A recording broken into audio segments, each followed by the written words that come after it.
les comentaba Erly, yo hago parte de la red PIC, pero además de eso, pues me presento. Mi nombre es Alison Morales Silva, soy licenciada en Filosofía de la Universidad del Valle.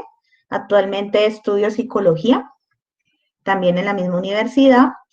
Soy la secretaria nacional de Derechos Humanos de la Federación de Estudiantes Universitarios de Colombia, la FEU Colombia, y también hago parte de la red FIT, que es la Red de Derechos Humanos Francisco Isaías y Fuentes del suroccidente colombiano. El día de hoy, por medio pues de esta iniciativa que surge en el marco de varias discusiones que nos dábamos tanto con Erly, con Mayre y con otros compañeros, pues se da este proyecto tan bonito que pues es esta Escuela de Derechos Humanos. Hoy les vamos a hablar un poco de cómo surgen los derechos humanos, qué son los derechos humanos, por qué se dan, para qué se dan. La idea es que sea una metodología muy participativa, ya que en la labor de ser defensores de derechos humanos se marca mucho en el actuar, en la aplicación de ellos. Nosotros podemos tener toda la teoría, pero lo importante es saber en qué contextos aplicarla y qué situaciones se nos puede presentar. Entonces, lo que yo siempre digo cuando inicio estas charlas es que todos podemos aprender de cierta manera la teoría, pero el tema práctico, la aplicación de ellos es la dinámica de campo, es lo que nos ayuda a formarnos verdaderamente en este tema en particular y a conocer un poco, analizar, ser críticos frente a las situaciones que se nos presentan, porque cada contexto es diferente, cada forma de aplicación igual, y para cada persona cambia un poco esa concepción. Entonces, es como esa idea de qué es lo que nos enmarca hoy aquí, por qué nos interesa esto, por qué surge esa necesidad de saber sobre este tema en particular. Bueno, pues no siendo más, ya creo que somos 18 personas. Las compañeras pues ya han resaltado que hay un material complementario, hay unos videos, unas películas y unos textos a los que ustedes pueden recurrir para complementar la formación que se van a dar en estos módulos y sesiones. Y como comentaban tanto Erly como Mayre, varias de las sesiones pues van a ser orientadas o dictadas por unas personas conocedores del tema, otras personas que pues hemos trabajado juntos en esta temática a lo largo de los años y pues que con el tiempo tenemos una trayectoria en este sentido.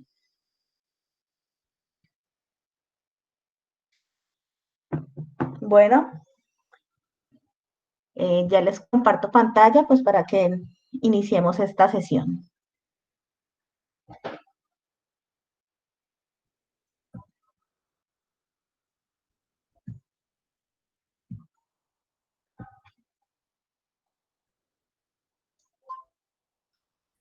¿Todos pueden ver la pantalla?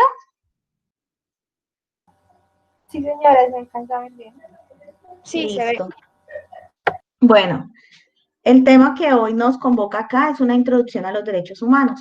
En ese sentido, esta sesión de hoy metodológicamente va a tener 3 momentos. El primero va a ser un ejercicio introductorio que servirá también como introducción a todo este módulo y a todo el curso en particular. Son unas preguntas bases que pues vamos a trabajar y eso nos ayudará a hacer como un ejercicio de reflexión que con el tiempo y a lo largo de los conocimientos que vayan adquiriendo en este curso, cuando acaben puedan hacer una retroalimentación o un ejercicio dialéctico de qué es lo que han aprendido, con qué conocimientos llegaron y con qué conocimientos salen al finalizar este ejercicio.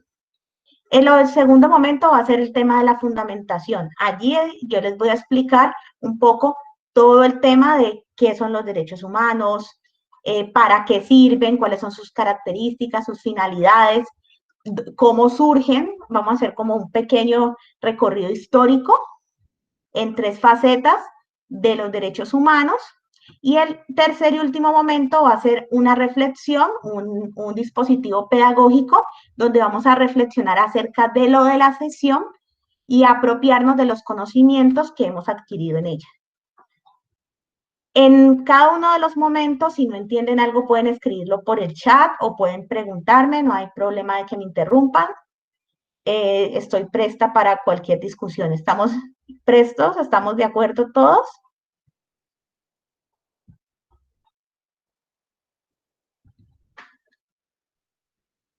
Listo.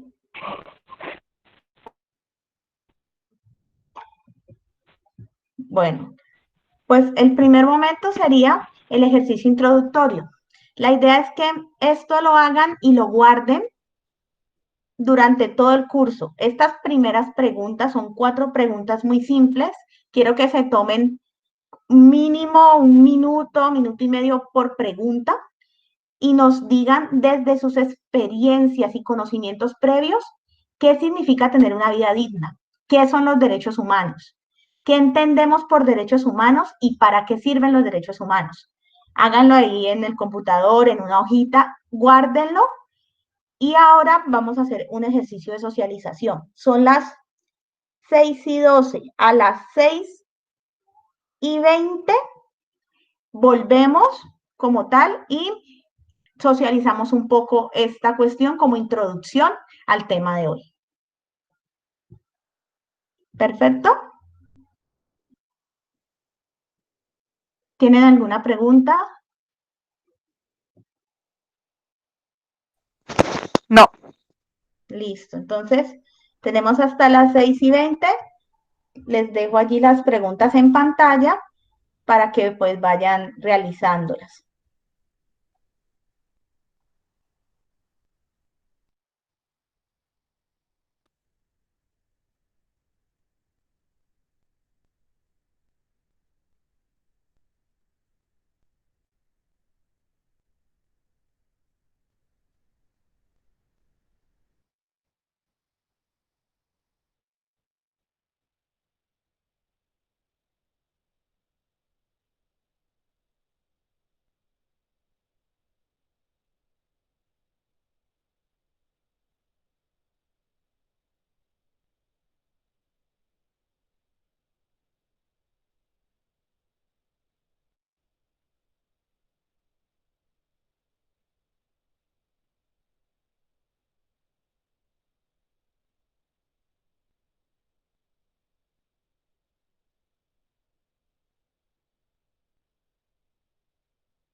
Alison, buenas tardes.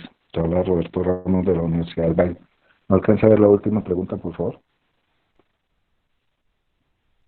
Claro, ya te la paso. Gracias.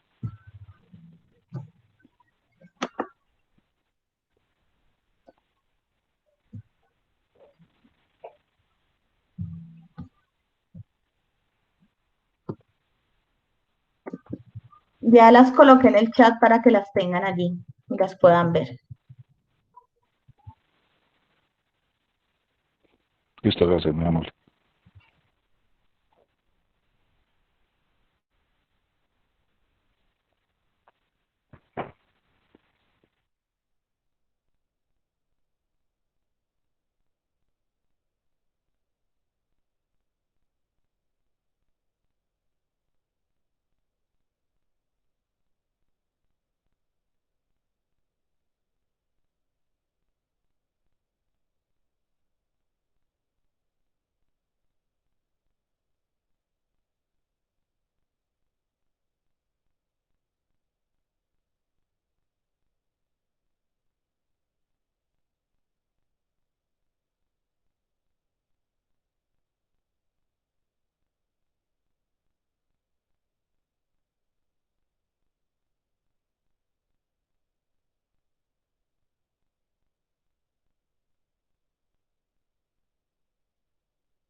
¿Listo? Son las 6:20. ¿Cómo les fue? ¿Si han logrado responder todas las preguntas? ¿Necesitan más tiempo?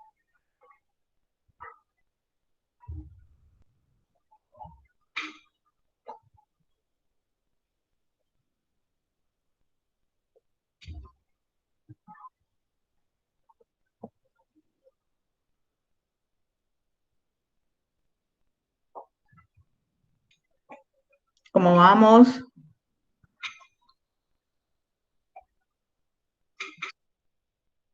Ya casi, por favor, otro Vale, poquito. demos 2 minuticos más a las 23.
Bueno, ¿qué tal? ¿Cómo les fue con el ejercicio? Cuéntenme.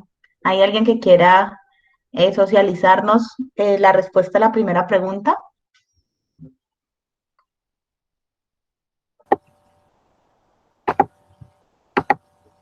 Mariana, Margen. Margen, cuéntanos. Pues yo en la primera contesté que para mí tener una vida digna era pues tener un nombre, una familia, una identidad respetada, personal y también un lugar al que le pudiéramos llamar hogar, donde estuvieran pues los servicios públicos principales como el agua, el gas, la energía y, y ya, eso fue lo primero que se me vino como a la mente. Perfecto, gracias. ¿Alguien más? ¿Alguna otra persona que quiera socializarnos? Juliana. Sí, yo coloqué que una vida digna significa tener unas condiciones de vida que no solo nos permitan subsistir, sino que vivir adecuadamente y sin sufrir carencias de los elementos básicos importantes para nuestro desarrollo como seres humanos. Muy buena definición. ¿Alguien más? Sí, señora. Marcela, Catherine. Catherine, cuéntanos. Gracias, Alison. Para mí, tener una vida digna significa la satisfacción de unas necesidades básicas que me permitan desarrollar unas competencias y lograr objetivos de mi proyecto de vida. Muy buenos elementos. Laura. Yo sí. Yo puse que tener una vida digna era contar con el cumplimiento absoluto de los derechos que a cada uno le corresponden, como tener un techo donde vivir, comida, libre expresión, etcétera. Bueno, en torno a eso, ¿ustedes creen que aquí en Colombia se dan las condiciones para una vida digna? Roberto, ¿quieres participar? Sí, claro.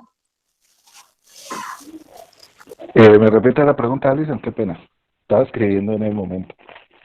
Que si ustedes creen que aquí en Colombia se dan las condiciones para poder tener una vida digna actualmente en el panorama que tenemos. ¿Y por qué motivo? Yo diría que no, Alison. Es decir, si nos, si nos ponemos a revisar la constitución política y nos ponemos a buscar en Google, vamos a encontrar una cantidad de definiciones de lo que los derechos humanos son, ¿no?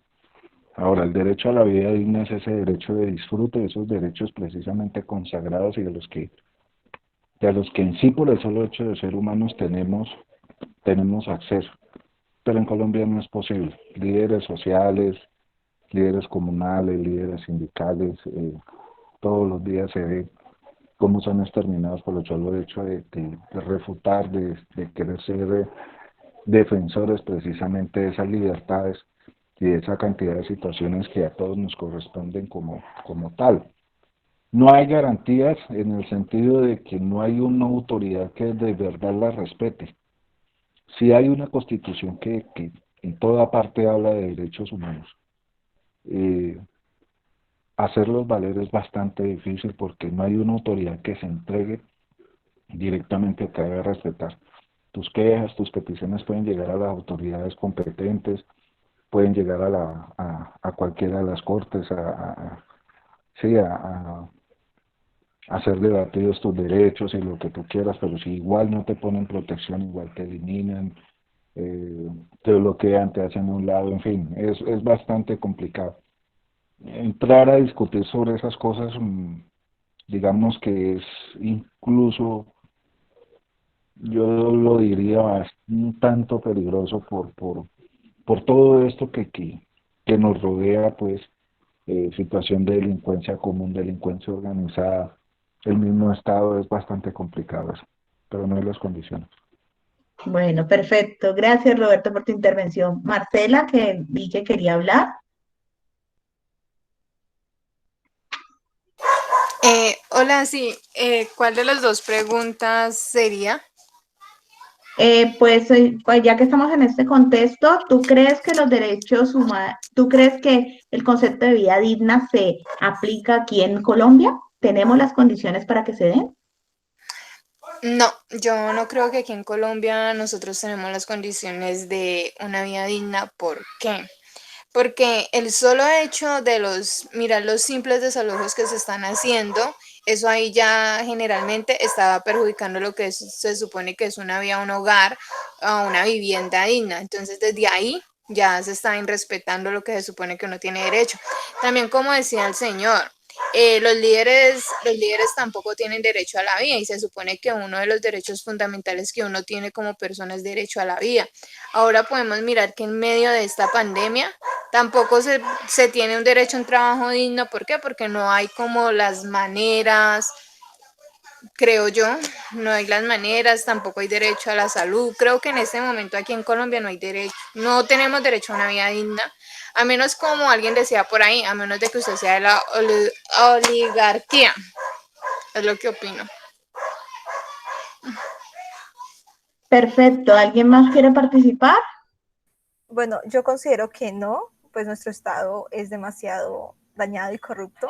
Creo que el principal problema de Colombia es el Estado como tal, porque si miramos factores como en un Estado ideal, Colombia tendría todas las condiciones, tanto económicas como sociales, porque tenemos muchos movimientos sociales que luchan por las condiciones de vida digna, para lograr ser nuestra ideal, pero lastimosamente nuestros gobiernos, nuestros gobernantes desde siempre, porque siempre nos han gobernado los mismos, están demasiado corroídos como para ofrecer al país unas condiciones de vida digna. Perfecto. ¿Alguien más de los que han realizado en este ejercicio? Lo que nos comenta Andrés es interesante. En Colombia y gran parte de los países la desigualdad no permite que se tenga una vida digna y la falta de políticas que permitan realmente garantizar una vida digna. Bueno, de acuerdo a lo que ya han escrito, lo que hemos escuchado de los compañeros, en ese sentido, ¿ustedes creen que esa situación de las vulneraciones de derechos humanos en Colombia se da por el desconocimiento de ese concepto de vida digna o por otros factores en particular?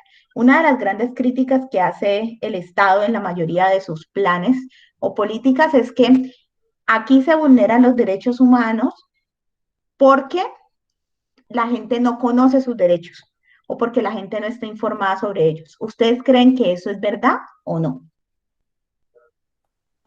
Yo considero que sí en cierta parte es verdad, porque pues no creo que no todos lo conozcan, sino pues hay una buena población que no, pues, que no sabe de ellos, lo sabe como algo como muy básicos, o uno como que solo sabe primero, y como que tengo entendido que son como 30, entonces pues realmente pues son muchos, y pues uno como que si mucho conoce, ha escuchado de uno, ¿no? Pero pues no como de la mayoría, entonces pues considero que gran parte pues no tiene como el conocimiento de todos.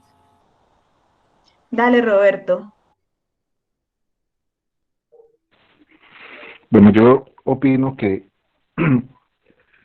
es esa falta y ese querer conocer. Mira, yo escuchaba dentro de las cosas que escucho y leo, alguien mencionaba tres frases muy fundamentales, y es que estamos ante una sociedad, o ante una generación, perdón, no una sociedad, sino una generación que quiere músculos sin hacer ejercicios, quiere saber sin leer y quiere dinero sin trabajar, ¿sí? Digamos que esa es una cultura que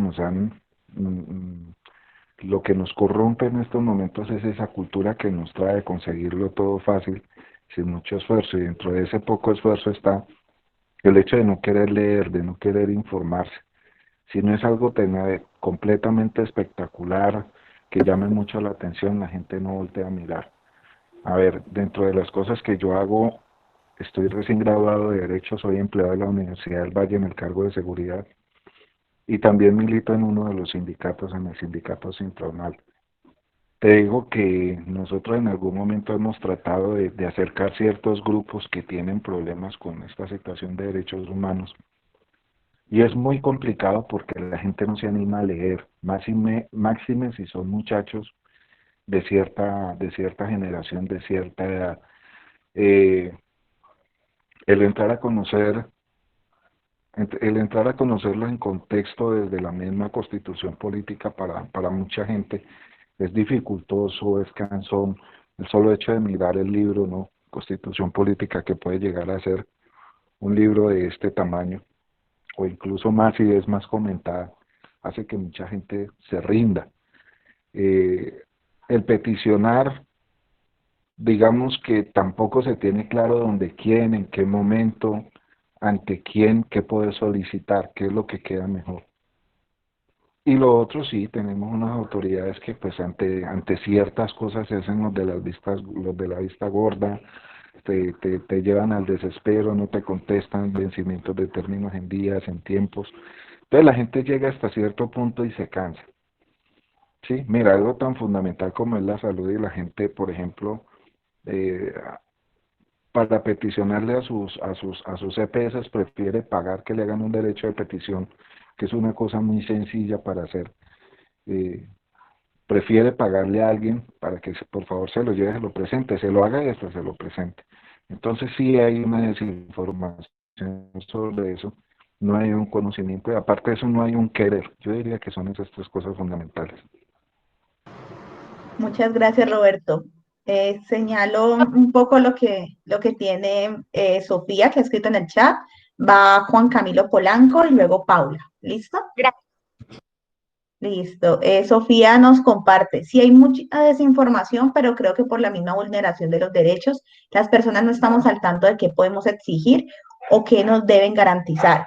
O sea, no creo que podamos decir, la gente no se interesa por aprender. Muchos no tienen derecho a la educación, por ejemplo.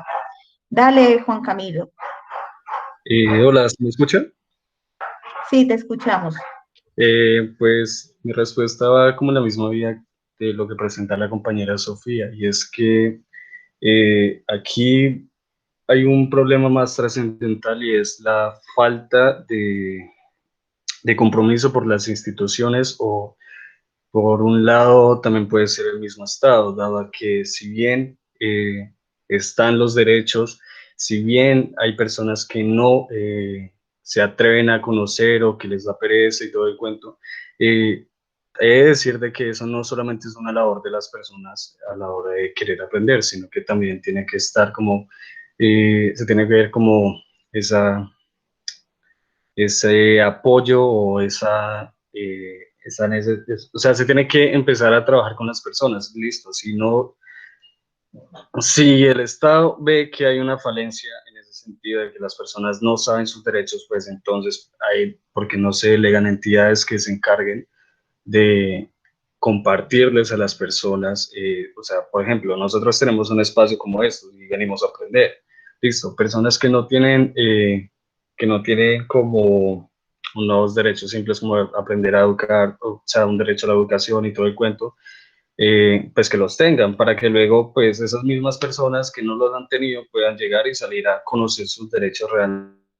Cosas como tan simples como esas que un Estado que pues en parte puede llegar a ser incluso asistencialista y que solamente se enfoca en su foco central es el centro y pues olvidarse de muchas personas eh, que, que pues de por sí donde más se ven vulneraciones a los derechos humanos es en parte, o sea, en parte sería fuera de las zonas centrales, sino que pues hacia la periferia. O sea, pues a esas personas de la periferia que son quienes en su mayoría reciben más vulneraciones, pues darles la oportunidad de conocer y no solamente pues decirles ustedes tienen eso y acójanse a eso y ya, o sea, apréndanlo. No, o sea, llegarles o sea, con lo que deben aprender y pues que ellos mismos puedan salir a defenderse en un futuro y no solamente decirles que pues es lo que tienen y ya, o al menos eso creo yo.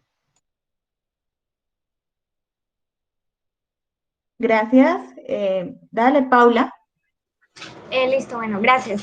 Yo quería pues manifestarles a todos pues que sí comparto algo de lo que acaban de decir ellos, pero también opino que es un problema histórico, porque pues no solamente uno tiene que hablar de la vulneración de derechos humanos únicamente en sectores donde no hay igualdad de oportunidades, porque es que la vulneración de derechos no solamente se da en ese tipo de sectores, sino en todos los sectores. Es más, los planes de desarrollo que implementa el gobierno en los colegios, no solamente privados, sino públicos, enseñan qué son los derechos humanos, que muchas veces están ahí en el papel, sí, como lo decía pues el señor Roberto, pero ¿qué pasa? Muchas veces también es temor, en la misma situación, y no sencillamente tienen que ser en sectores pues que se encuentran con una vulneración o con una, ¿cómo se dice?, situación económica diferente a otras, porque está también la mujer que vive muy bien en su casa con sus lujos y todo el día también está recibiendo maltrato de su esposo. O sea, los derechos humanos son mejor dicho, no, como lo vamos a ver más adelante, son de todas las personas, sin importar la clase social, la raza, mejor dicho. Entonces yo sí creo que no es algo más allá de información, sino que es algo histórico que ha venido evolucionando y que sencillamente muchas veces por temor o por alguna otra situación no se accede de pronto a la justicia o a los organizaciones correspondientes pues para poder, digamos, evitar estas vulneraciones de derechos humanos, porque organismos los hay, sistemas los hay, que lastimosamente en Colombia la justicia pues no haya tanta celeridad, lo hay, pero también ahí ya es falta como de información y pues esta situación, pero sí considero que también es un problema histórico, no solamente un problema de falta de información, sino también de historia, considero yo. una apreciación muy importante, Paula, y ya lo veremos un poquito más adelante cuando veamos algo de lo de la historia de cómo surgen los derechos humanos. En ese sentido, pasemos a la segunda pregunta. ¿Qué son los derechos humanos? Ustedes cuando les dicen qué son los derechos, les preguntan derechos humanos, ustedes, para ustedes, ¿qué es? ¿Qué son esos derechos? ¿Quién quiere participar? Yo Dale, puse, Catherine y luego Laura. Vale, gracias, Alison. Sí, yo creo que esos derechos humanos son como hay unas disposiciones legales que intentan ser como una garantía en términos de que todos los seres humanos tengan un acceso equitativo, igualitario a unas condiciones de vida digna, de un poco lo que venimos hablando. Entonces creo que se trata de una reglamentación que a nivel internacional intenta que todos los seres humanos tengamos el mismo acceso y digamos las mismas posibilidades. Entonces son como además de una reglamentación, es digamos también un mecanismo para poder digamos tener como muy presente en términos de países y gobiernos que que todas las personas puedan acceder de manera igualitaria a, a la satisfacción de sus necesidades básicas y a su desarrollo personal, cognitivo, emocional, psicológico. Muy bien, Catherine. Aquí Andrés nos dice, los derechos humanos son todas las garantías que tenemos como seres humanos para tener una vida digna entre la sociedad y la existencia misma. Laura. Bueno, yo puse que son todos aquellos derechos que benefician o le corresponden al ser humano por el simple hecho de serlo desde el momento en el que nace. Listo, ya con esas definiciones pasemos a la siguiente pregunta. Para todos y todas, ¿qué entendemos por derechos humanos? Una cosa es qué son, lo que nosotros, como se dice, qué está en el papel, todo este tipo de cosas, pero ¿qué entendemos nosotros en nuestra vida cotidiana por derechos humanos? Pues Juliana. yo lo puse como normas morales que se han institucionalizado, que permiten tener y aspirar a una vida digna a todas las personas. Sí, Roberto. Bueno, para mí los derechos humanos como tal son vamos que es un conjunto de capacidades y de libertades, ¿no? Que todos tenemos derecho a ejercer, a manifestar y que nos corresponde, por tanto, precisamente defender, ¿no? En algo muy corto. Listo. Andrés nos dice que son leyes que nos deben garantizar una vida en armonía consigo mismo y la sociedad. Paula, que el conjunto de derechos que tenemos por el simple hecho de ser humanos. ¿Alguno otro que quiera participar? Julián, Alejandro, Alejandra, Yo, Claudia. Cuéntanos, yo Claudia.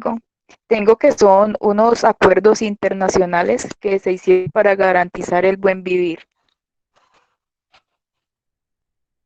Muy bien. Nelson nos dice que son acuerdos persistentes a su concepto. Paula nos dice que son derechos de los cuales no podemos renunciar por el simple hecho de ser seres humanos. Todo esto ya con lo que hemos hablado en particular. Respondamos la siguiente pregunta. ¿Para qué sirven los derechos humanos?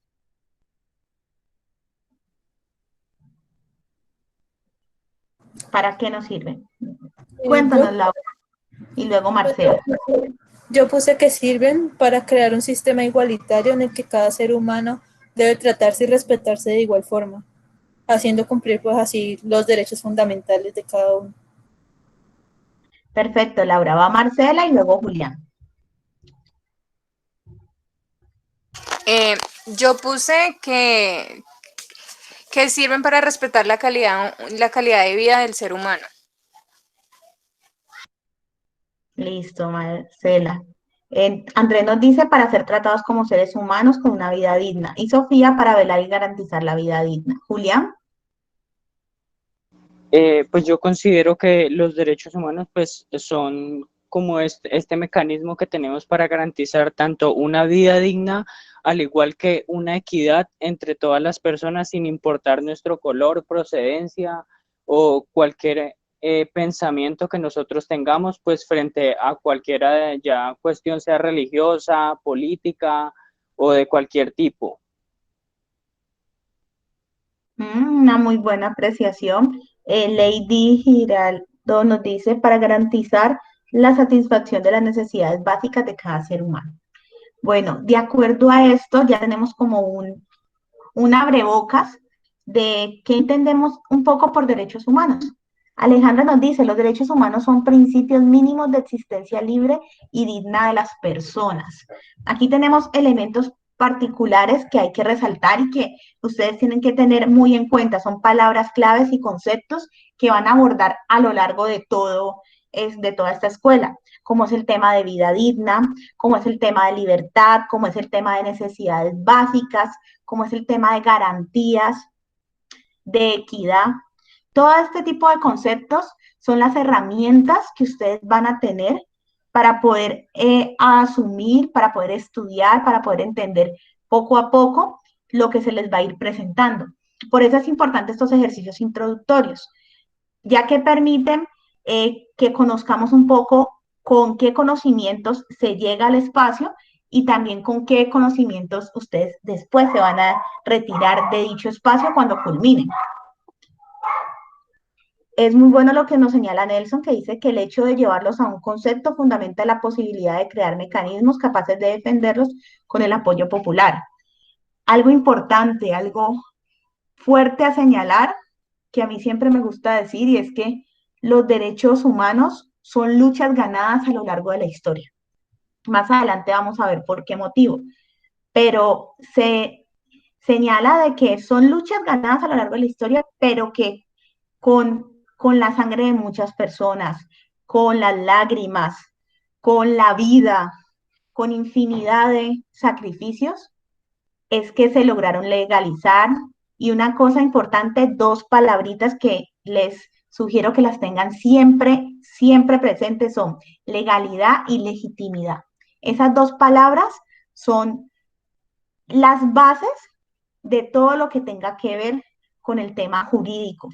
Cuando ustedes van a instaurar algún mecanismo, siempre, siempre tengan presente esos dos significados, legalidad y legitimidad. Ya cuando tengamos una sesión con un compañero muy querido, que es abogado, él les va a explicar un poco más este tema y van a entender por qué son tan importantes estos dos términos.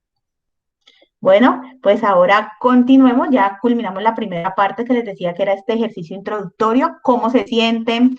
¿Les gustó? ¿Les ha gustado la dinámica? Cuéntenme.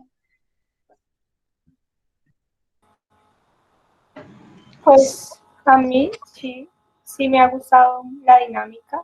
Creo que, digamos, todos estamos con la disposición de participar, entonces creo que eso ha estado bien. Vale, perfecto. ¿Alguien más?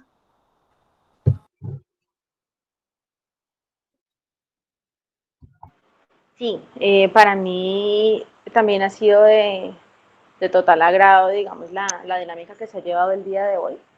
Creo que son preguntas que invitan o que, digamos, los llevan a uno a reflexiones en términos de no solamente qué significa un derecho humano, sino cuál es la realidad que vivimos en nuestros contextos. Entonces creo que es una excelente manera de empezar. Muchas gracias.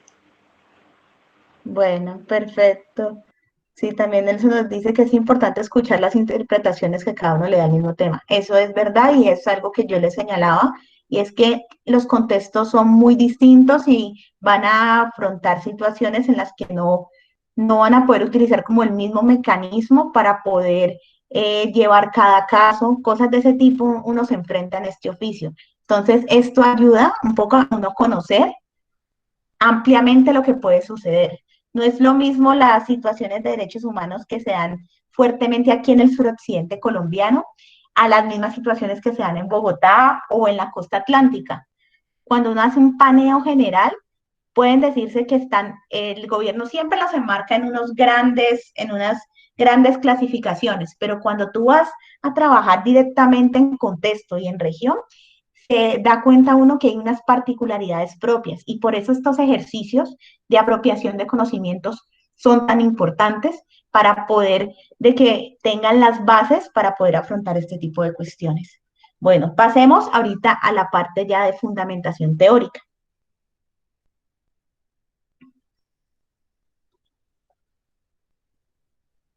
Es verdad lo que dice Roberto, lo que pasa es que calificar o conceptualizar los derechos humanos en un solo término es muy difícil por su propia amplitud, eso lo vamos a ver más adelante, y es cierto, es muy complejo realizarlo.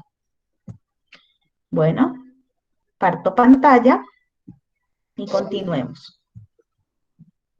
La primera cuestión, ¿sabes qué son los derechos humanos? De acuerdo con lo que hemos hablado y pues que ya hemos ido trabajando, los derechos humanos, abreviados como DDHH, les cuento un poquito de por qué se dice DDHH, es porque se hablan de derechos humanos en plural. Por esa razón es que va esa sigla.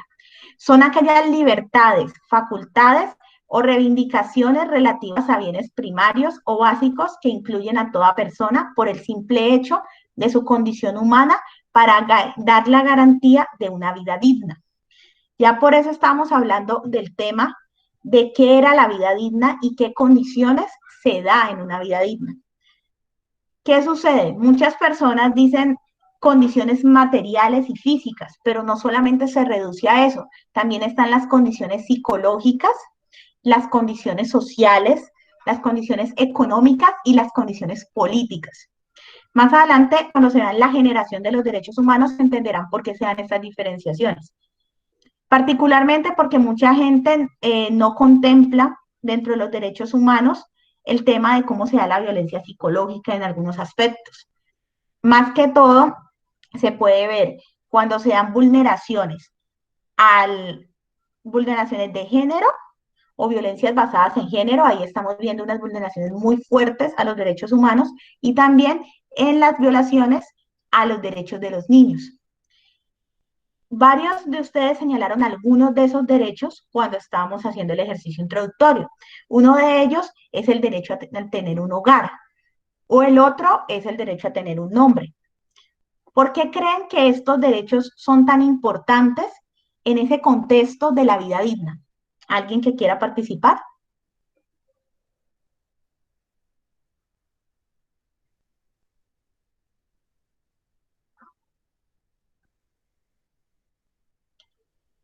Esos dos derechos son muy importantes por el tema psicológico en la infancia y en la niñez. ¿Por qué creen que son tan importantes? Listo. ¿Por qué Listo. ¿Por qué creen que los derechos a la vida, los derechos al nombre y el derecho al hogar son tan importantes? Cuéntanos, Alejandro. Yo pienso que, pues, primero que toda la vida, porque, pues, o sea, es parte fundamental del ser humano, ¿cierto? Al nombre y a la vivienda, pues al nombre porque es como el primer paso para forjar una identidad y una personalidad, y pues a la vivienda porque también todos debemos tener condiciones óptimas al menos para sobrevivir, ¿cierto? Entonces, pues de ahí ya derivan otros derechos como el de la educación y eso, pero son como el pilar para los demás, considero yo. Listo. ¿Quién más? Margen. Eso. Yo considero que es importante porque el nombre ya no se identifica con algo, ¿no? Entonces uno como que yo me llamo tal, yo me llamo Marlene. Entonces, por ejemplo, cuando tú no lo pronuncias bien, yo te corrijo porque pues por algo me pusieron ese nombre. Entonces, eso también nos da como una identidad y el hogar considero porque es fundamental, pues aparte de como de poder tener un techo donde criarse también las personas, en las que considero que también son importantes en el tema del hogar, que son las que nos crían, las que nos dicen que está bien y que está mal. Entonces, pues si no tenemos como esas figuras, así como nos dan como un ejemplo de qué es lo que hay que hacer, entonces pues no vamos a ver, pues podemos hacer cosas que no deberíamos hacer. Es una muy buena apreciación de ambos, también la que hace Catherine, el nombre humaniza, identifica y dignifica. ¿Alguien más? Y la vivienda se traduce en protección y socialización. ¿Alguien más? Bueno, también hay algo importante a señalar allí, y es el tema de cómo concibe la sociedad el tema del hogar. Recuerden que para la sociedad nosotros tenemos un núcleo. Ese núcleo es la familia. Ese núcleo inicial de toda sociedad es la familia. Y por ese motivo se tienen que respetar este tipo de derechos. Pero al mismo tiempo hay una cuestión muy importante a señalar. ¿Cómo creen ustedes que se vulneran por lo menos el derecho al nombre?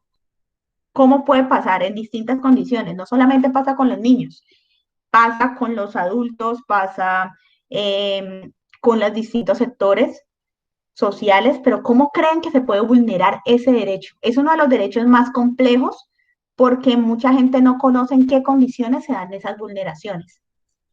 Roberto nos dice, el nombre te identifica ante una sociedad, te legitima para tu exigir y la fila es el núcleo fundamental de la sociedad. Sin estos elementos no es posible tener una identificación ante la sociedad, eso es cierto. Pero ¿cómo creen que se vulnera ese derecho? Juliana, Bueno, Juliana y yo, luego Erly. pues yo considero principalmente una forma muy común es cuando, por ejemplo, en la escuela principalmente, creo que la educación es el primer centro, cuando se colocan apodos, pero dentro de esa sociedad multicultural puede ser cuando a las poblaciones indígenas, la gente, como ellos le llaman, occidental a los hermanos menores, les cambian el nombre, les dicen de otra forma, solo porque en el imaginario de nosotros no está la posibilidad de que esos nombres existan. Ese es un punto importante lo que señala de las comunidades indígenas. Listo. Y Erly, cuéntanos. Pues iba a señalar lo mismo y también estaba el hecho de cuando nos identificamos con otras expresiones de género y entonces la sociedad nos invisibiliza cuando asumen que solamente por nuestras características físicas pueden asumir nuestro género, nuestro nombre sin saber cómo nos sentimos respecto a eso. Muy interesante. ¿Alguien más?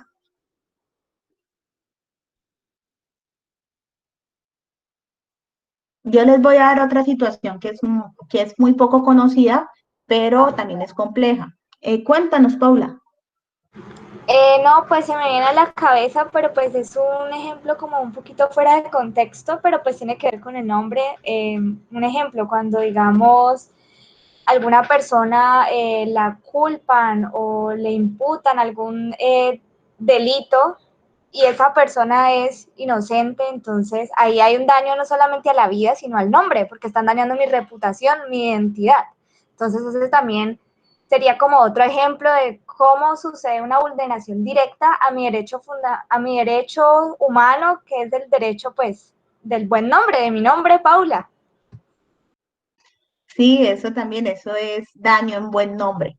El otro es la suplantación de identidades que señala la Lady, y yo les quiero poner un ejemplo en particular que sucede mucho, pero la gente no conoce, y es el tema cuando se da la trata de personas. En la trata de personas, una forma de deshumanizar a las personas y convertirlas en una mercancía es arrebatándolas su nombre y nombrándolas de otra manera, ¿sí? Cambiándoles el nombre, les arrebatan su identidad, todo lo que ellos han construido y les intentan construir por medio de por el proceso como de reeducación, que se conviertan en otras personas. Y es una de las vulneraciones más fuertes de combatir cuando se hace un proceso de reinserción social con estas personas que han sido vulneradas, porque ellas presentan esa problemática de que pierden su identidad, pierden lo que eran y se ven inmersas en el contexto de otra persona que fueron obligadas a ser creada o a crear esa personalidad en común, esa nueva persona. Entonces, eso sucede mucho en el caso de la explotación infantil, en la explotación sexual y en la trata de personas es muy común. Ali, por ¿Sí? ejemplo, también puede entrar el tema cuando hay reclutamiento forzado de menores, que muchas veces pues vemos que les ponen unos alias y eso también es una forma de dominación porque es también quitarle la identidad a alguien que pues no quiere estar ahí, pero se lo llevan a la fuerza y terminan por arrebatarle todo ese pasado que tenía y a darle una nueva identidad a partir de, pues, de las personas que ahora lo están manipulando. Sí, es perfecto. Es perfecto lo que señalas, Mayre, porque eso es una de las situaciones en las que más se da. Roberto, cuéntanos. Bueno, yo digo que el nombre te da ese derecho a identificarte culturalmente, socialmente y regionalmente.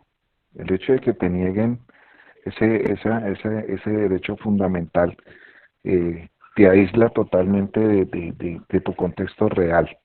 Sí, no te lo va a permitir, no te va a permitir hacer ningún tipo de exigencia.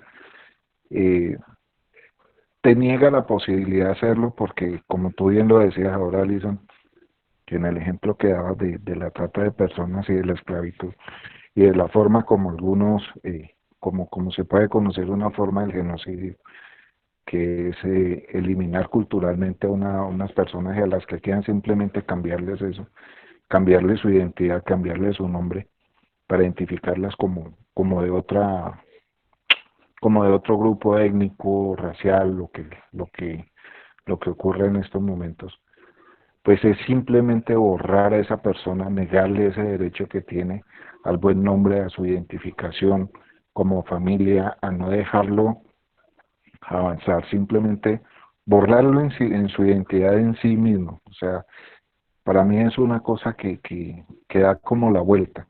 Si no tienes un nombre, no tienes una identificación cultural, luego no puedes en ningún momento llegar a decir, a opinar, a exigir tantas cosas, porque igual no lo vas a conocer. O sea, es un tanto enredado, pero digamos que es como en esa forma.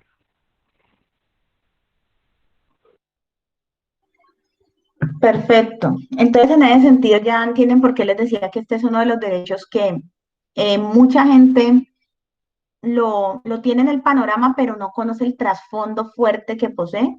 Así pasa con la mayoría de los derechos humanos.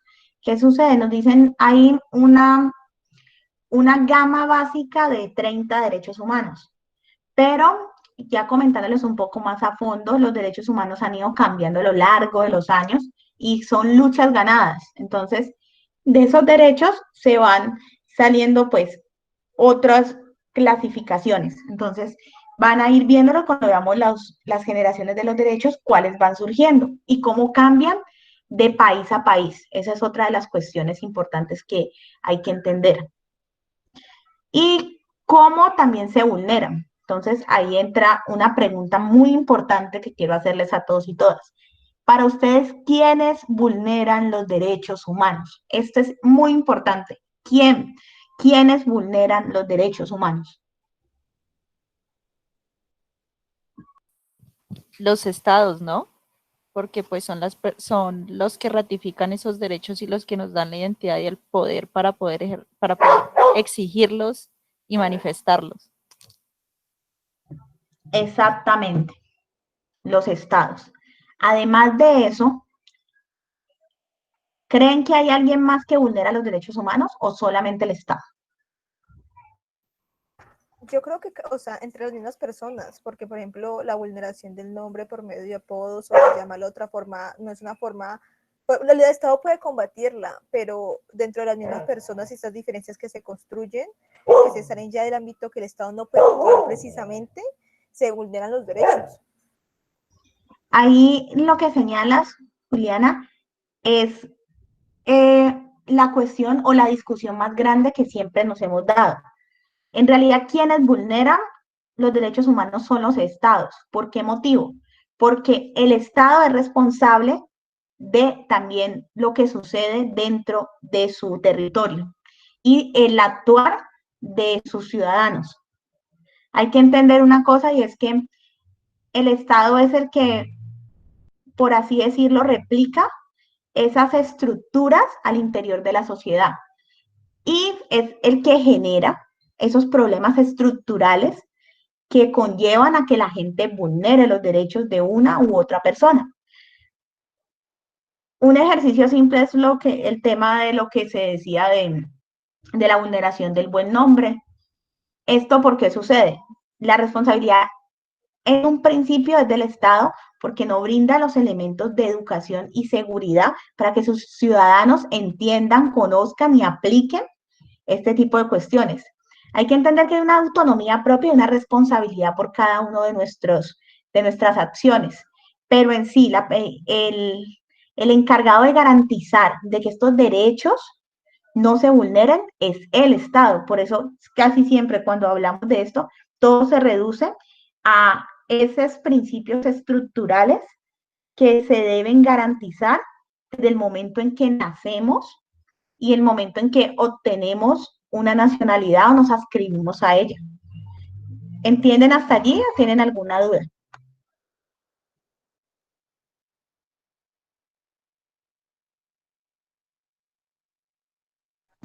Hasta allí todo bien.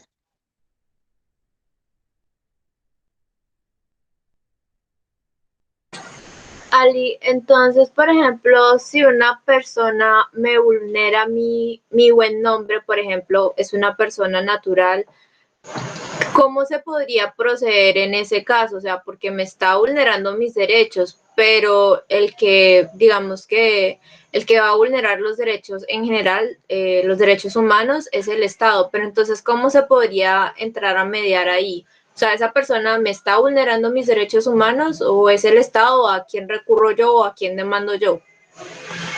Esa es algo importante, una pregunta muy buena, Mayre. Hay una cuestión allí extremadamente fuerte y es que el encargado, el responsable de garantizar los derechos es el Estado, pero nosotros vivimos bajo unas reglas establecidas dentro de el Estado. El Estado sería el primer vulnerador, como señalaba Roberto, pero hay otras instancias. En este sentido, depende de cómo se aplique la reglamentación o la constitución en cada país.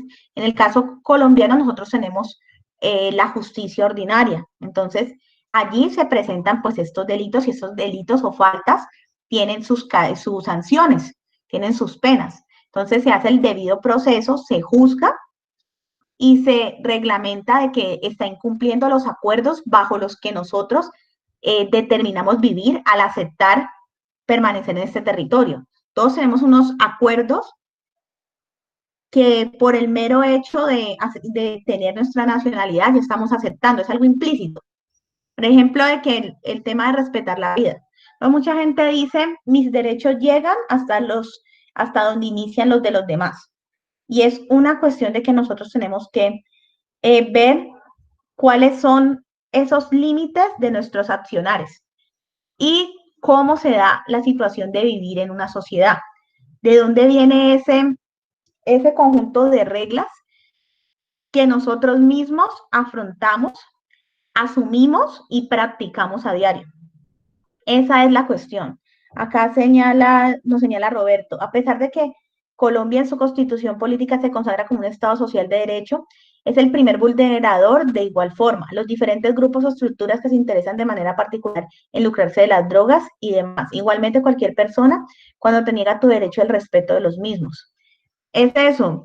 Nosotros también podemos vulnerar los derechos, pero lo que se remite es que hay una causa estructural de ello. Y por eso es que se dan los procesos de reinserción social. De ahí viene por qué surgen las cárceles, por qué se busca de que las personas tengan unos procesos de reeducación y que las penas tengan unos atenuantes.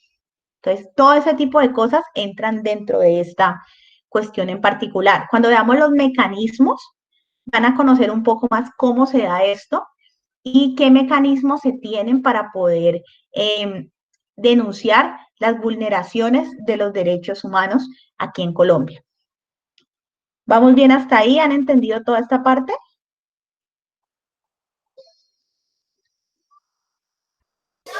Sí, señora. Sí, señora.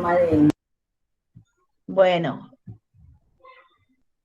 sigamos ahora con algo muy, muy importante que son las características de los derechos humanos. Acá hay algunas. La primera que todos tenemos y que es muy discutida es que son universales. ¿Ustedes creen que los derechos humanos son universales? En el papel sí, pero creo que hay algunos países que incluso desde su legislación van en contra de eso. Listo. Cuéntanos, Mayre.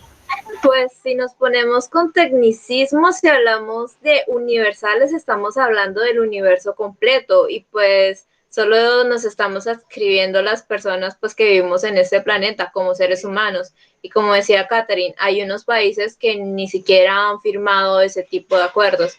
Entonces creo que universales no sería la palabra correcta. Exactamente. Hay cuestiones importantes allí, sino que se dan enmarcados en el tema de que hay jurisdicciones y también es el contexto o cómo se ven los derechos humanos. Nosotros nos remitimos al tema de cómo fueron planteados en la ONU hace muchos años, pero hay una cuestión en particular y es entender de que no todos los países se adscriben a esta primera declaración de los derechos humanos. Y ahí entran grandes críticas que se han dado en torno a las características de ellos.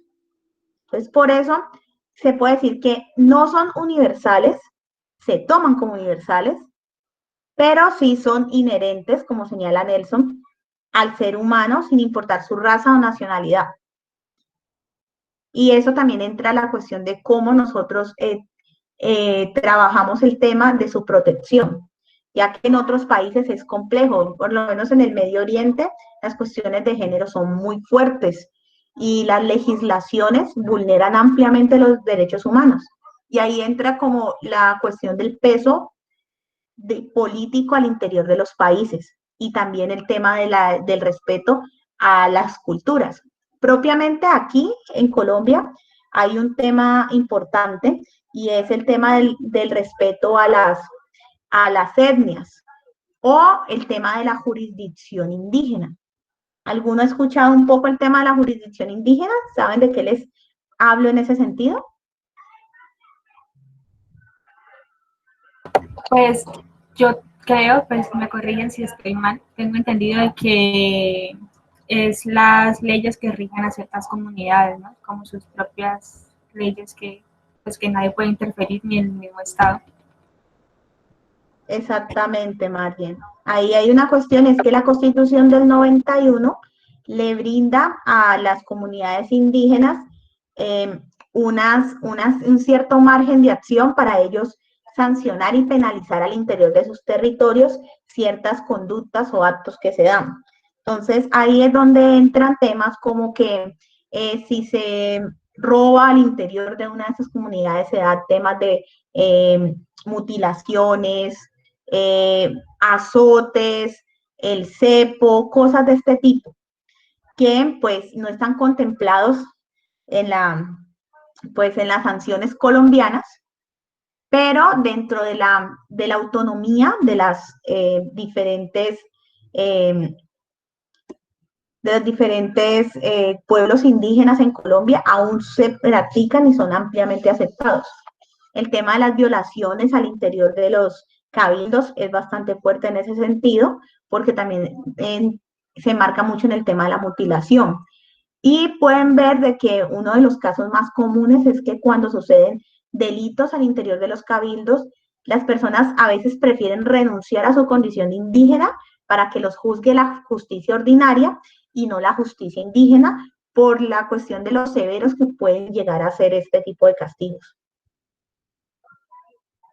Eso es algo complejo que mucha gente no entiende o no dimensiona en un primer momento.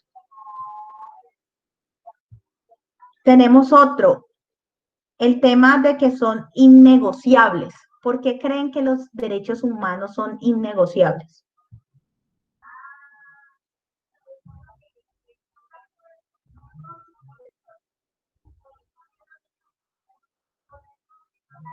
Pues básicamente sería porque, por ejemplo, no podríamos decir se le aplica a unas personas y a otros no. y porque no puede decir como en este contexto vamos a aplicar esto, vamos a negar esto, sino que siempre todos deben ser, no deben ser vulnerados. Exacto, ahí es una parte, ahí también entra otra de sus características de que son indivisibles. Todos tenemos todos los mismos derechos humanos, no que usted tiene este y yo tengo el otro, no, todos tenemos los mismos derechos humanos en ese sentido. Entonces, es entender que son también indivisibles. Otra cuestión, que son imprescriptibles. ¿Qué creen que hace alusión esa característica de que sean imprescriptibles? Y son intransferibles también. Imprescriptibles quiere decir que no llega un momento en que uno se le termine un derecho, sino que son desde que se nace hasta que fallece. Exactamente. Exactamente, que acompañan al ser humano hasta su muerte. Hay que entender allí una cuestión importante, y es que por lo menos cuando nosotros denunciamos, muchas veces estas denuncias tardan muchos años, pero después de muchos años llega el fallo respecto a ellos. Por un motivo en particular, y es que tienen esa característica, que son imprescriptibles, por eso se pueden juzgar delitos de hace 20, 30 años como vulneraciones a los derechos humanos, porque no prescriben. Y ahí entra una cuestión muy importante, y son los delitos de lesa humanidad. Y los delitos que se dan en el marco del derecho internacional humanitario, que también lo veremos más adelante, que iban a conocer un poco de por qué en algunos momentos se ha hablado de que hay mucha sevicia y premeditación en las vulneraciones de los derechos humanos. Otra que no se señala un poco acá, y que creo que tienen que entender mucho, es que todos los derechos humanos son interdependientes unos de otros. ¿Qué se quiere decir cuando son interdependientes? Es que se pueden relacionar uno con el otro de una manera u otra, y por esa razón ni se dividen, uno puede depender del otro, uno puede estar sustentado en el otro, y ustedes pueden agregar más vulneraciones a una primera denuncia, como un apoyo jurídico. Y eso también se da, que son recíprocos. Hay infinidad de características que se dan.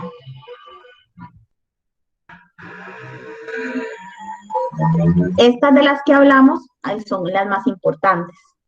Bueno, pasando ya a otra, ¿cuáles son las finalidades de los derechos humanos? ¿Qué creen que son esas finalidades de los derechos humanos? Allí en la diapositiva señalo algunas. ¿Ustedes por qué creen que sean esas finalidades?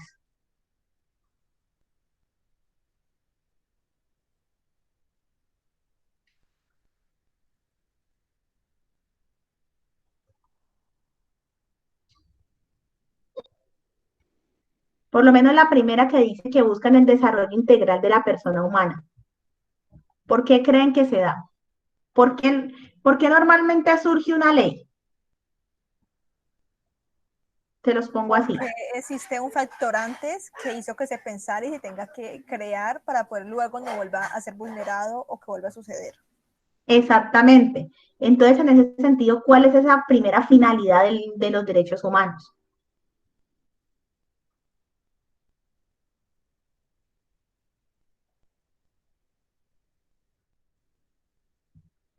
Señalándola como se plantea aquí, que buscan el desarrollo integral de la persona humana. ¿Por qué creen que se da eso? Porque quizás en algunos momentos, países, se vulneró en muchas dimensiones y durante mucho tiempo los derechos de las personas. Entonces, digamos que desde ahí nacen un poco esos derechos humanos, y buscan es precisamente proteger las personas y favorecer su desarrollo integral. Hubo una vulneración previa que hace que esa sea una de sus finalidades.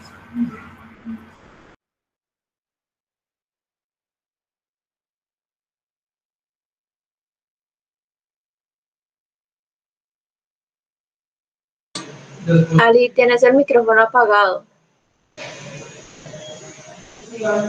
Voy, es que cuando cambié de pantalla se me apagó. Gracias. Maire. La cuestión es, establecen límites en las actuaciones de los servidores públicos previniendo el abuso de poder. ¿Por qué creen que se da eso? ¿Por qué creen que se da esa finalidad?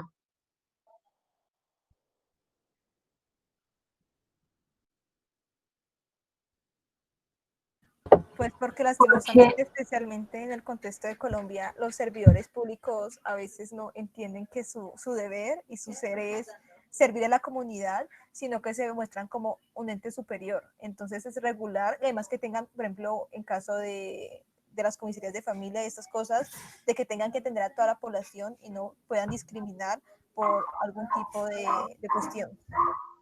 Perfecto. Margen.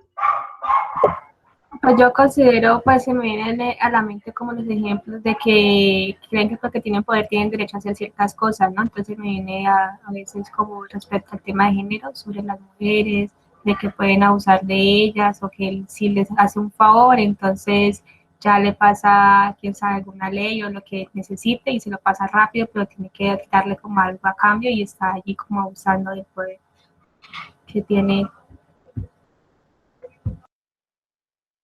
Me parece bien en la apreciación de ambas lo que señala Nelson en el chat de que los derechos humanos son respuestas concretas a experiencias injustas y que el peso de la ley solo recae en los hombros de los pobres. Hay que entender que siempre las, las clases sociales infieren mucho en el tema de cómo se aplican, y más en un estado corrupto como sabemos que en este momento es Colombia. En otros países es mucho más fuerte el tema del control del Estado y los mecanismos como se dan, las diferenciaciones sociales. Pero acá, pues, son brechas demasiado abismales y eso también influye mucho en cómo se da el cumplimiento de la ley y cómo están permeadas las diferentes ramas del poder en nuestro país. Entonces, es entenderlo un poco también desde esa perspectiva.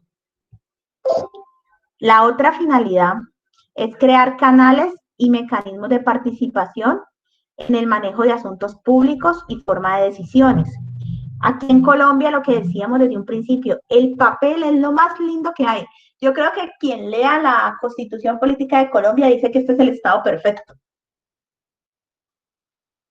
Como en su tiempo Jaime Garzón, cuando estaban haciendo la traducción de la Constitución, él mismo señalaba eso, de que aquí en Colombia nuestra Constitución es demasiado explícita. ¿Pero por qué es tan explícita? Porque surgieron tantos casos particulares que tuvieron que plasmarlos todos supuestamente para evitar que se repitieran. Pero una cosa es lo que está en el papel y otra cosa es lo que se aplica diariamente en nuestros contextos.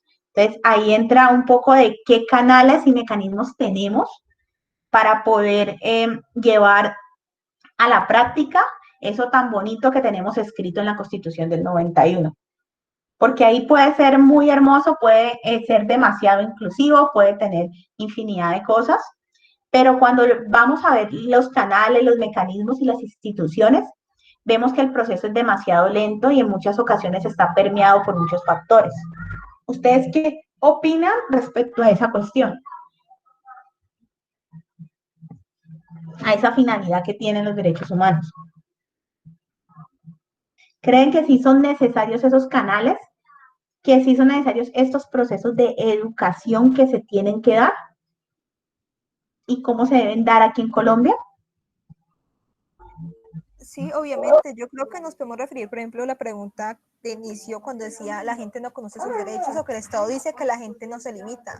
Y es porque quizás sí tengo una constitución muy linda, pero nunca hubo una educación real en el país para que estos derechos llegaran a todas las personas. Y eso implica que no todos puedan conocer sus derechos de debida forma. Listo. Roberto.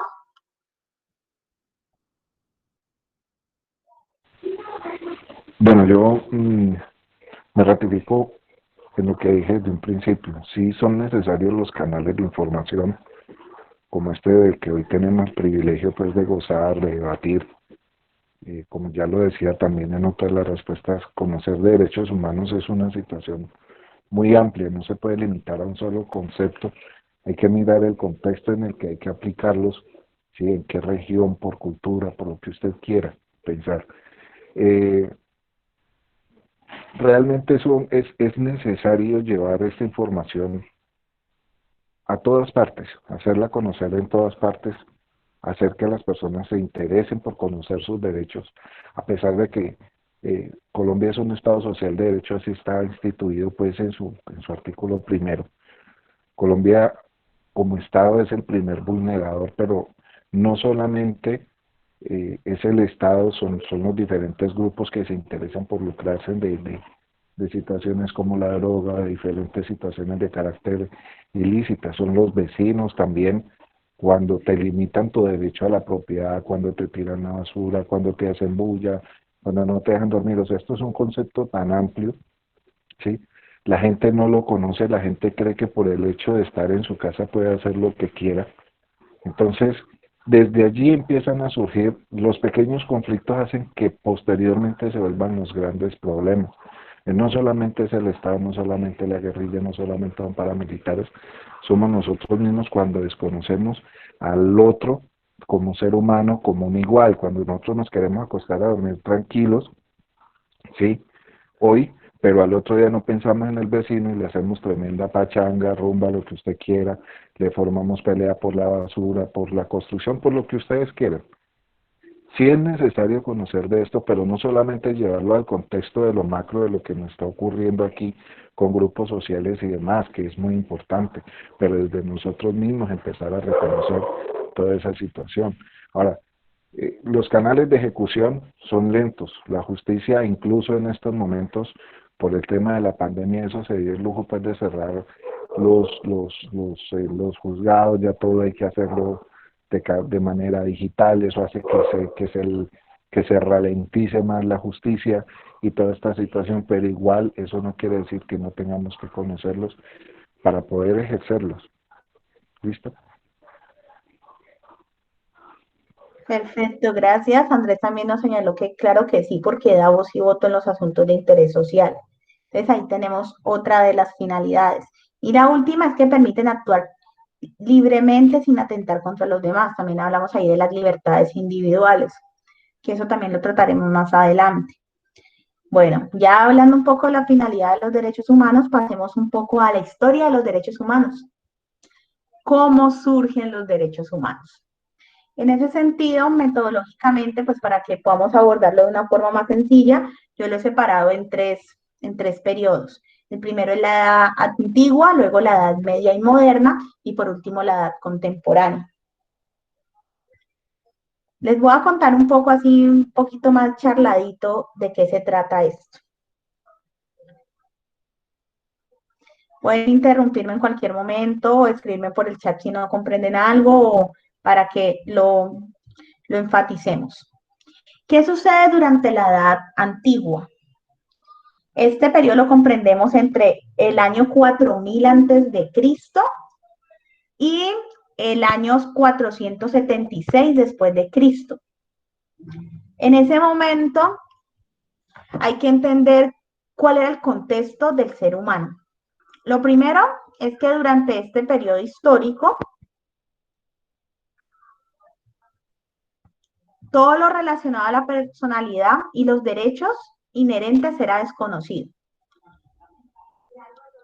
Empezando por algo en particular, y es que prácticamente la mitad de la población no eran considerados seres como tal sujetos de derecho, aunque el tema de los sujetos de derecho ya va como un poco más adelantado en la historia. Hay que entender que muchos de estos conceptos tienen su práctica o su aplicación desde la antigüedad, mas no se fundamentan como conceptos hasta la Edad Media o la modernidad y tienden a ser anacrónicos, ¿sí? En ese sentido, es importante señalar que en la antigua la libertad era autoritaria y venía de los dioses. Todo venía de las creencias de los dioses y los dioses eran los que dictaminaban nuestras diferentes accionares. Y más que todo por las relaciones de poder que se daban al interior de las sociedades de ese tiempo. La otra punto importante es, la comunidad se imponía al individuo con una fuerte presión social por el tema de las prohibiciones y las sanciones. Hay etapas y hay, por así decirlo, ciertas sociedades donde sí se practicaba mucho el libertinaje. Lo podemos hablar un poco en la sociedad griega y hasta cierto punto la romana, pero habían otras que eran un poco más fuertes en sus sanciones y en sus prohibiciones, fomentando mucho el respeto a sus figuras y deidades, y trabajaban mucho en torno a ello. Y el último punto importante allí es que no existía una separación entre lo humano y lo divino, y esto impidió una autonomía individual. El poder político y religioso era lo mismo.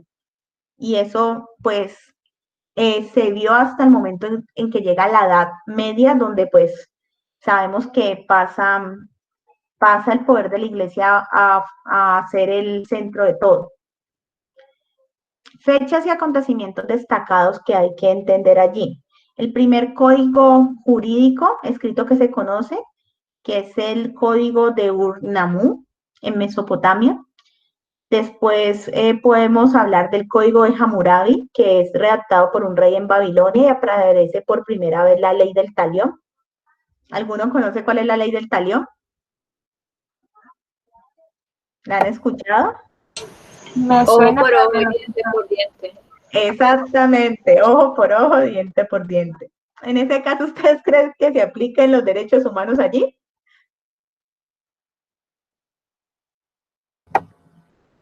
Yo creo que no se aplica. En particular, no. Pero es el tema de cómo se juzgaba en ese tiempo. Y era que el castigo, lo que tú le hicieras a otra persona, se aplicaba directamente a ti, que también viene del principio del karma, que todo se te devuelve de alguna manera. Luego vienen los 10 mandamientos, más o menos en el año 1250 a.C. En el 450 a.C. está la ley de las 12 tablas. Se ha conservado parcialmente a través de citas posteriores. Estas leyes eran aplicables a los ciudadanos de la República Romana y constituyen la base del derecho público y el derecho privado moderno. El principio esencial es que la ley debe ser escrita. La justicia no ha de quedar librada a la mera apreciación de los jueces. La idea era que aquí se entablaban como unas directrices básicas y de allí pues no se dejaba a la plena decisión de los jueces, sino que había como unos parámetros para que ellos actuaran. Es interesante lo que señala Nelson, que dice que no, porque no se fundamentaba en la protección, sino en la venganza, y lo que resalta Roberto, que dice que cada clasificación y evolución corresponde a un contexto histórico y cultural, y es importante señalar en ese momento cómo sucedía esto de la venganza, de la ley del talión y toda la vuelta.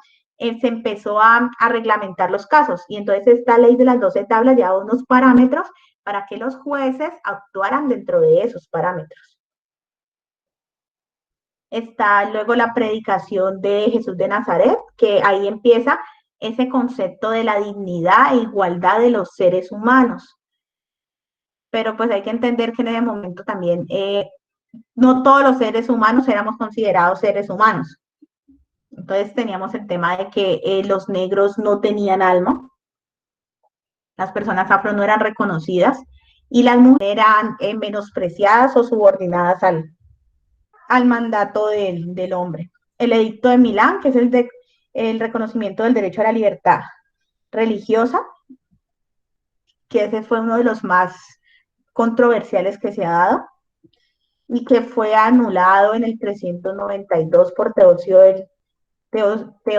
el Grande. ¿Hasta allí han entendido? ¿Tienen alguna pregunta de ese periodo en particular?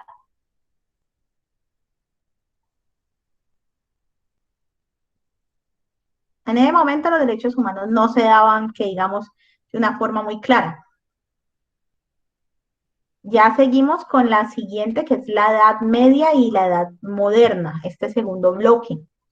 Durante este periodo histórico, la religión tiene bastante influencia en el ámbito social y en la construcción de normas en los diferentes momentos históricos, como la llegada y saqueo de América. El concepto de derechos aparece junto con múltiples acuerdos, algunos vigentes hasta el momento. Hay que entender que durante esta época se dan las mayores violaciones y vulneraciones a los derechos humanos, enmarcado en que todo viene del poder de Dios. Hay que entender que en Europa estaban las tres grandes religiones. Perfecto, Roberto, que estés muy bien. Estaban las tres grandes religiones. Estas tres religiones, que estaba el judaísmo y otras más, hablaban y resaltaban fuertemente el papel que se le daba a Dios en las decisiones de los hombres y que todo estaba reglamentado por él. Allí entran concepciones muy fuertes como el tema de que todo lo que fuera diferente, todo lo que fuera en contra de lo establecido, debía ser erradicado. Y uno de los temas más importantes que se señala allí es la casa de brujas o la casa de herejes. ¿Alguno sabe qué fue lo que sucedió allí? ¿Qué pasó? ¿Por qué se da ese fenómeno?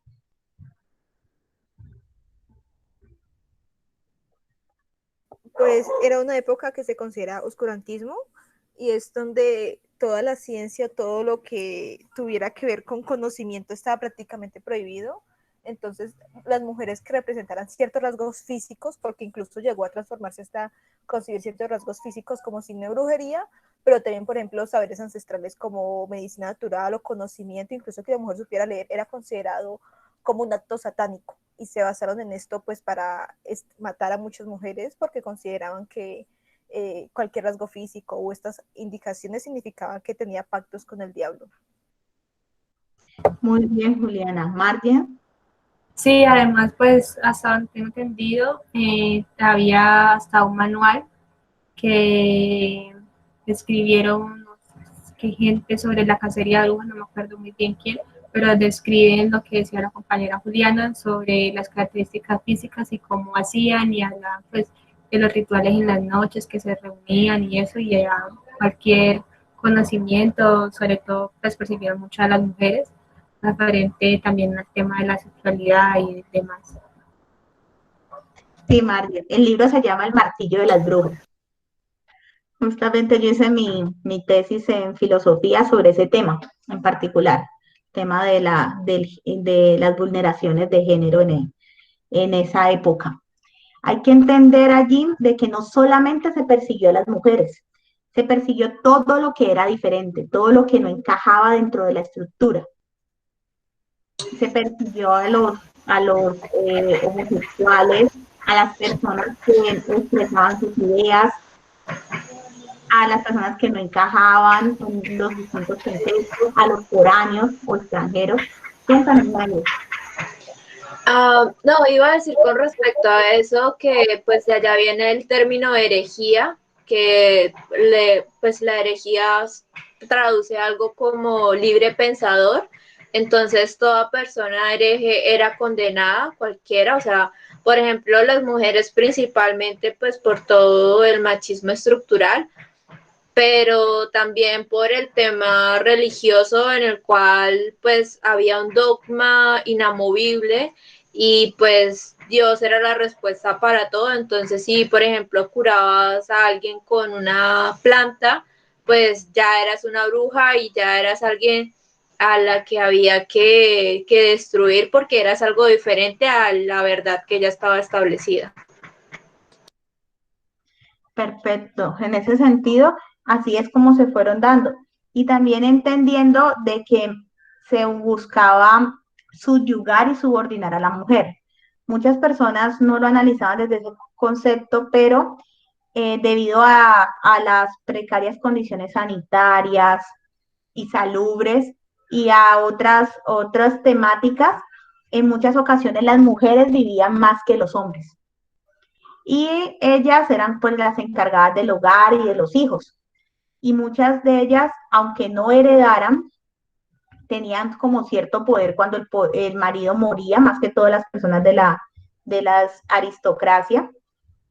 Y ellas tenían una situación en particular, y era que la iglesia buscaba subyugarlas o volverlas a casar o mandarlas a un convento para poder disponer de lo que ellas tenían. Entonces, surgían mujeres muy librepensadoras que ellas decían, yo no quiero volver a casarme porque habían sufrido fuertemente en sus primeros matrimonios, habían sido obligadas a casarse, habían sido violadas, maltratadas y demás, entonces ellas tenían esa firme convicción. Entonces, usted tenía que elegir si quería ser monja, si quería volver a casarse o si quería volverse una puta. Entonces, ahí hablan de esas tres concepciones, esos tres roles de la mujer en la época, porque muchas de las mujeres eran tachadas cuando decían que se alejaban de la iglesia en esa concepción. Y si les llegaban a comprobar algo, como lo que se decía de una diferencia en particular, las tachaban de brujas. Entonces entraban como en ese contexto.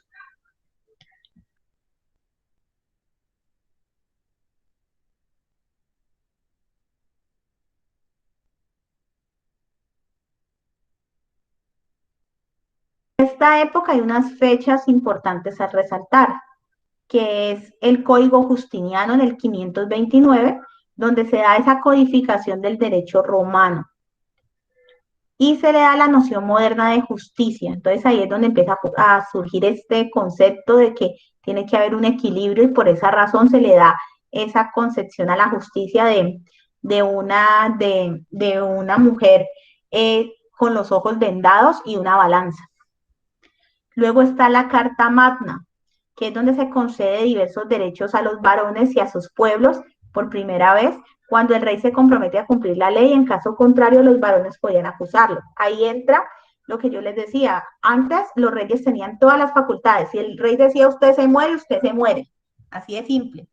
Pero cuando entra pues toda esta cuestión de la Carta Magna, que es como el precedente de las constituciones, ¿qué sucede? Se dan como unos estatutos, unos acuerdos, unas leyes que sacan los reyes y rigen al pueblo. Y los varones, la nobleza en particular, ellos con esos documentos podían defenderse en caso de que pasara algo y apelar las diferentes sentencias injustas que se daban en ese tiempo.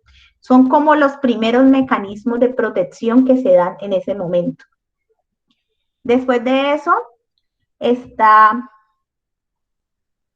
el Hugo Grotius, que se da en 1625, y es el primer tratado sistémico sobre el derecho internacional, que son como las leyes de respeto de territorios, todo este tipo de cosas.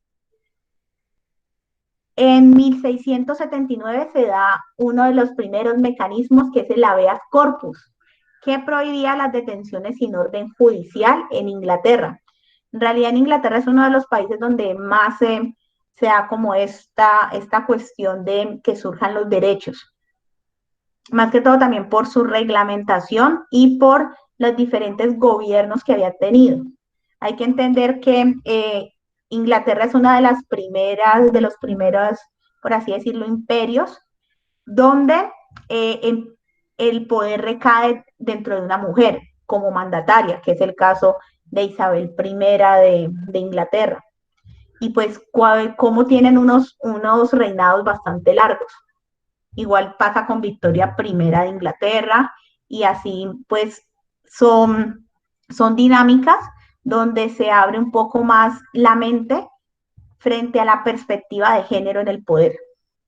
Y en 1689 se da la Declaración de Derechos también en Inglaterra, que consagra los derechos recogidos en los textos anteriores y su intención era limitar los poderes de la realeza, que era también lo que sucedía. Otros temas importantes es Rousseau con el contrato social. ¿Alguien conoce un poco el tema de Rousseau? ¿Ha escuchado hablar de él? ¿Quién era? O por lo menos dónde se ubicaba geográficamente.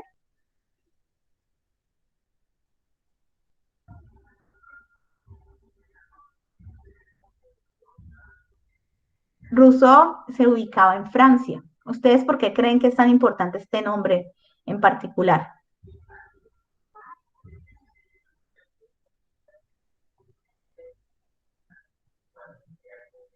¿Qué le trajo Rousseau a la humanidad, por así decirlo? ¿Cuál es su importancia histórica? El contrato social, sí, Sofía. ¿Alguien más quiere hablar? ¿Quién, pero qué significa ese contrato social?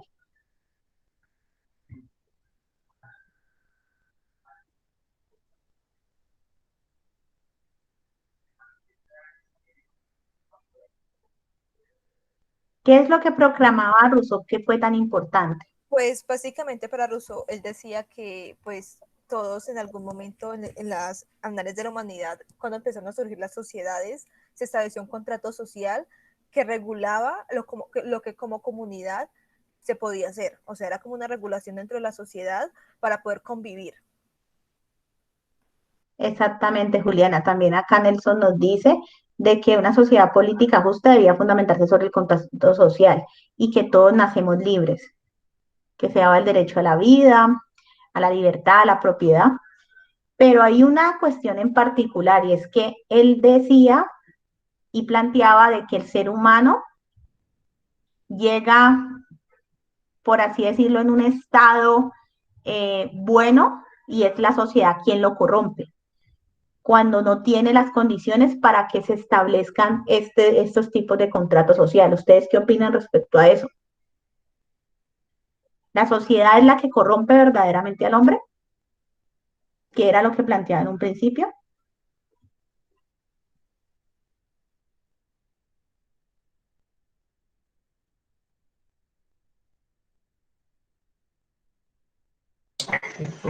Es un tema bastante complicado porque, pues, Maquiavelo también decía como que el hombre es naturalmente malo.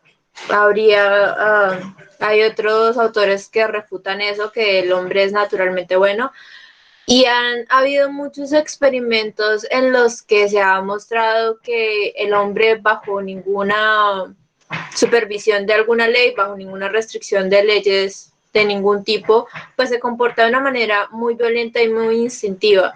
Igualmente, encajar los conceptos de bueno o malo, pues es totalmente arcaico, o sea, no existe nada totalmente malo y nada totalmente bueno. Lo que consideraríamos malo podría ser como el instinto primigenio, el comportarse como animales y abandonar esa humanidad a través de la irracionalidad, podríamos llamarlo de alguna forma. Es lo que yo creo.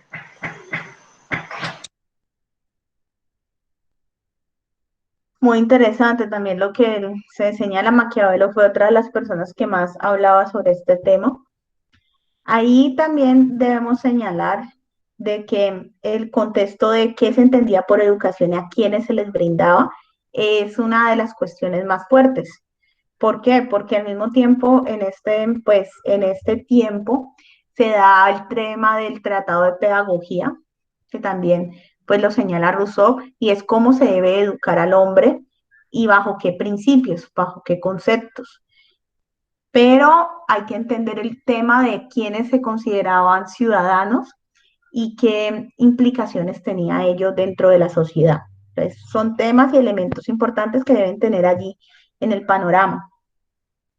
Otro documento de ese tiempo es la fundación de la Asociación Inglesa para la Abolición de la Trata de Esclavos en Inglaterra, que ahí habla lo que yo les decía, que ya varias poblaciones que pues eran esclavos, pues dejan de serlo y se empiezan a dar otra dinámica sobre cómo se concibe al ser humano y qué facultades tiene. Luego está la Constitución de los Estados Unidos, donde están las primeras ramas del gobierno y se dan las facultades. Y se establece el tema de que ya hay unos gobiernos determinantes y que quienes tienen el poder no son definidos directamente por Dios, sino que pueden ser definidos por las personas a quien ellos van a dirigir. Luego llega un documento muy importante que es la Declaración de los Derechos del Hombre y el Ciudadano, que proclamaba la igualdad de todos los ciudadanos, hombres franceses, al igual que la Declaración Americana hacía con los ciudadanos americanos. Y allí entra algo muy importante. Cuando sale esa Declaración de los Derechos del Hombre y del Ciudadano, hay una mujer que es Olinde Gouges, y ella nos señala algo muy, muy importante allí, era que la mayoría muestra algo que no se enfatizaba, y era que los hombres se iban a la guerra. La mayoría de las mujeres quedaban viudas y tenían que responder directamente por sus responsabilidades con la familia, con el hogar y demás.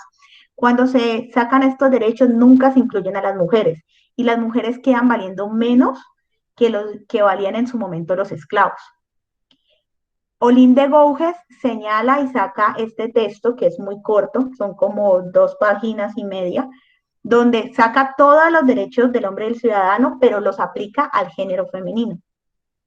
Y entabla de que el gobierno francés en ese periodo histórico desconocía a la mitad de su población por creerlas inferiores y no aptas para poder darse todo este contexto.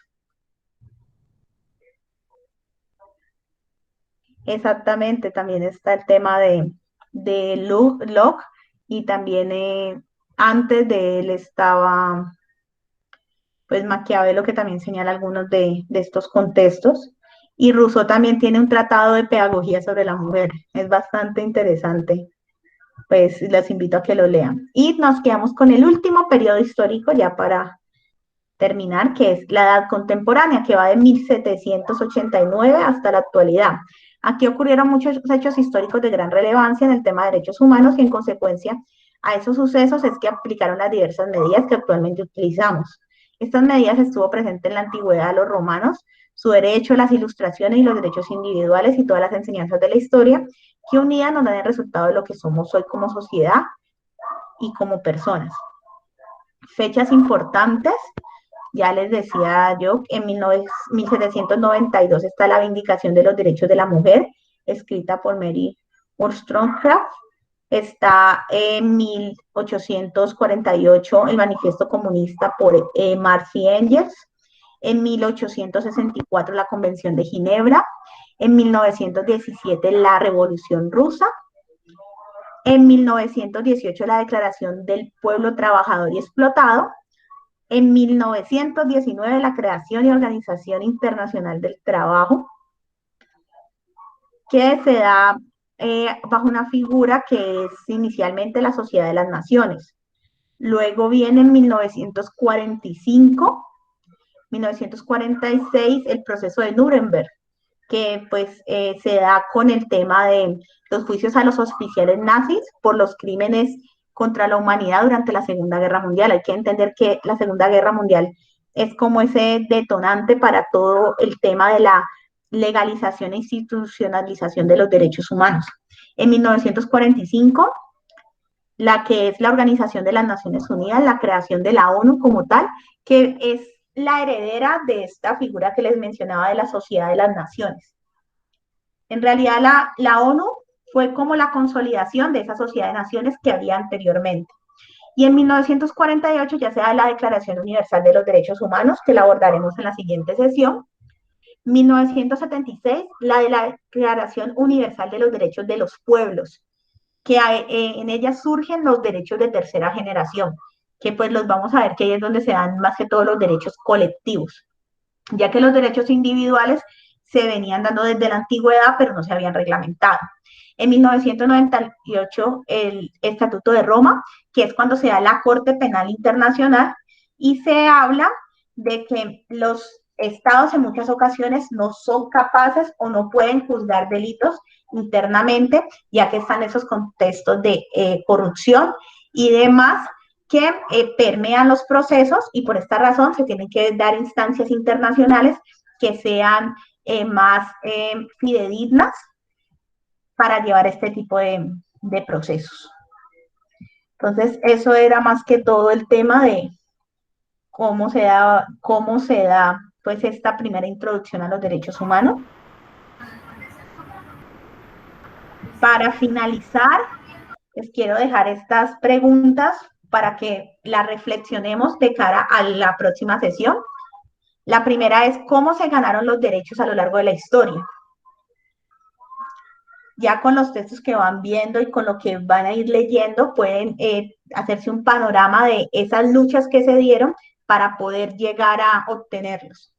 Segunda, en el panorama actual que vivimos en Colombia, podemos hablar del concepto de vida digna. Ya lo hemos hablado muy fuertemente, pero ahorita tómenlo desde cada una de sus posiciones, de los sectores en los que actúan, de cómo se da esta cuestión, fundamentenlo más con el ejercicio que hemos hecho hoy. Y por último, ¿qué derechos se han ganado en la historia colombiana? Además de los que tenemos contemplados en la Declaración de los Derechos Humanos, ¿qué otros derechos se han ido ganando aquí en Colombia? Tercero, cuarto, ¿dónde están plasmados los derechos humanos? ¿Qué documentos creen ustedes que están plasmados los derechos humanos? Aquí en Colombia hay algunos, pero también hay un bloque constitucional que apoya esos derechos, que ya los trataremos más adelante. Bueno, pues allí ya finalizaría yo la sesión de hoy. Espero que les haya gustado. Quisiera saber si les gustó la metodología de trabajo, si hay algo que de pronto quisieran sugerirme para cambiar, cosas de ese tipo. Ya pues que esto es un proceso de aprendizaje tanto de ustedes como también para mi persona.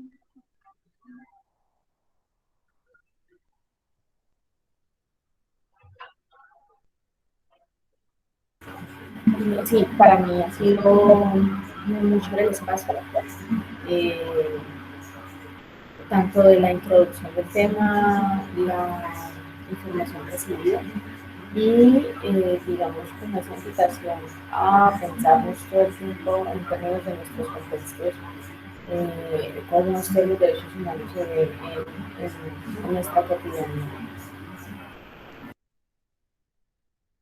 Gracias, Catherine, gracias a todos y creo que para hacer para hacer un primer espacio ha sido muy bueno, muy agradable. Creo que hemos estado muy participativos todos y esa es también la cuestión de que construyamos conocimiento conjuntamente y así se hagan más amenas estas sesiones. Y Mayre, ¿quieren agregar algo ya para finalizar el espacio? Bueno, chicos, agradecerles primero que todo la puntualidad, su participación. La verdad, este proyecto, pues, le hemos metido mucho cariño. Hemos intentado muchas veces de que no se nos vaya a caer. Con todo el tema de la pandemia, pues, hemos tenido muchos inconvenientes, pero pues la idea es que todos podamos aprender. Eso es un aprendizaje tanto de ustedes como de nosotras. Y pues la idea es podernos formar y que podamos hacer valer nuestros derechos y ver las cosas con mucha más claridad, ya que tenemos la oportunidad y el privilegio de poder acceder a esta información. En segunda medida, les he estado recordando en el chat y les estaba poniendo el link de la página de Multiviral, en donde van a poder encontrar todos los contenidos. La idea es que puedan revisar los materiales correspondientes a cada sesión individualmente en sus casas y ya la próxima semana les enviaríamos el link para la próxima sesión. La idea con esto es que ustedes puedan tener un aprendizaje también un poco independiente, pues por eso no nos pasamos de las 2 horas, para que no se haga tedioso, no se haga aburrido y ustedes desde sus casas pues estos materiales para que en la próxima sesión pues puedan, digamos, llegar con preguntas, si tienen dudas o si quieren, digamos, que comentar su aprendizaje. Bueno, y recuerden por favor que si no pueden asistir, me envíen un correo a mí o le envíen un correo a Erly para nosotros dejarlo registrado, porque si no asisten al 100% de las sesiones, pues no van a poder tener el certificado de participación. Bueno. Sí, y les digo que aproveche mucho el contenido porque el esfuerzo que realizamos tanto con Mayre como con Erly y pues mi persona en buscar los contenidos para ustedes fue fuerte. Trabajamos para que la verdad tengan todos los materiales a su alcance. Son películas, contenido pedagógico y lecturas muy